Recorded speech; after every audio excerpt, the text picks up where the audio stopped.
Nanatsu no taizai, chapter 130. This chapter starts off with a flashback before the Meliodas flashback, with them just before they actually get to the Druids, with Merlin talking about why she actually took away his power in the first place. Apparently, the day that the seven deadly sins were had to run away from the kingdom because of being framed for that murder. I forget his name. It's the Great Holy Knight Dreyfus. No, Dreyfus. No, not Dreyfus. But you know who I'm talking about.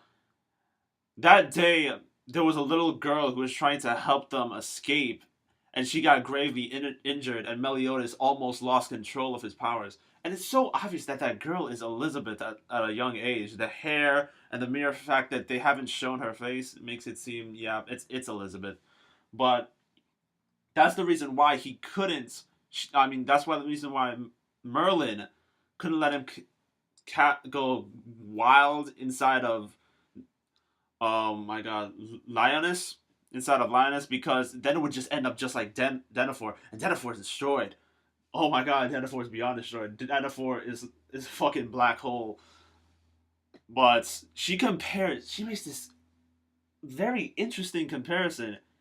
She compares his current level of like demon power to like leftovers, and Hawk is all excited about it because she said leftovers. But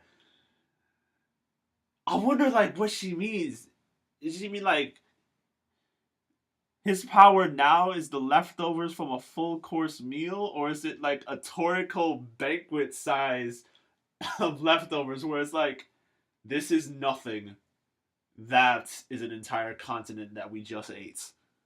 Because if it's that's the case, oh my god, Meliodas might be stronger than the one of the Ten Commandments are now. Hell, he might be even stronger than one of them when they're at full strength. I mean, hell, did you see the Purgatory Flame shit? That was just the little bit of magic that one dude collected since coming back. That's not even like anything. If Meliodas is even 10 times stronger than that, I will be impressed. If he's 1,000 times stronger than that, I will be shitting myself. But moving on, he's in the illusion. His body looks paralyzed, and Elizabeth is like playing with his body. Zanelli doesn't like that, and she gives Elizabeth a trial. She hands her a cup filled with water and diseased flower seeds. She says that this is a basic like skill that anyone who has the blood of the druids inside of them has to know. Well, we already know that she has healing abilities and she hasn't like activated them on her own. But doing this cup thing should be beyond easy for her. Like even the smallest bit of spike in her magical abilities should heal this cup. Like, yo, the massive spike that she had against Hendrickson made an entire meadow in a second. I'm pretty sure a cup will not be any type of thing.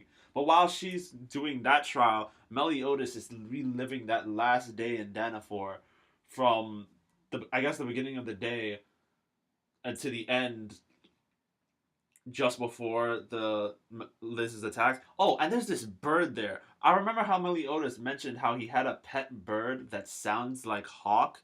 Is that same bird?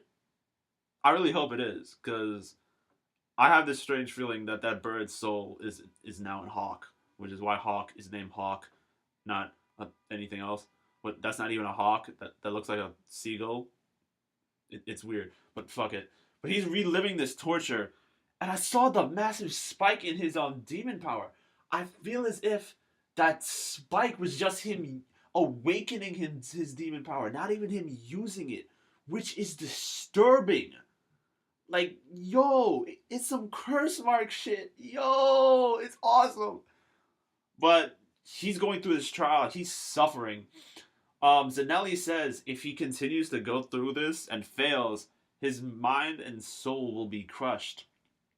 And Elizabeth is trying to console him and gives him enough courage to continue it one more time. It's obvious he's going to pass the next time, but I feel as if it's not going to be just him controlling his powers. It's going to be him controlling his powers, one, protecting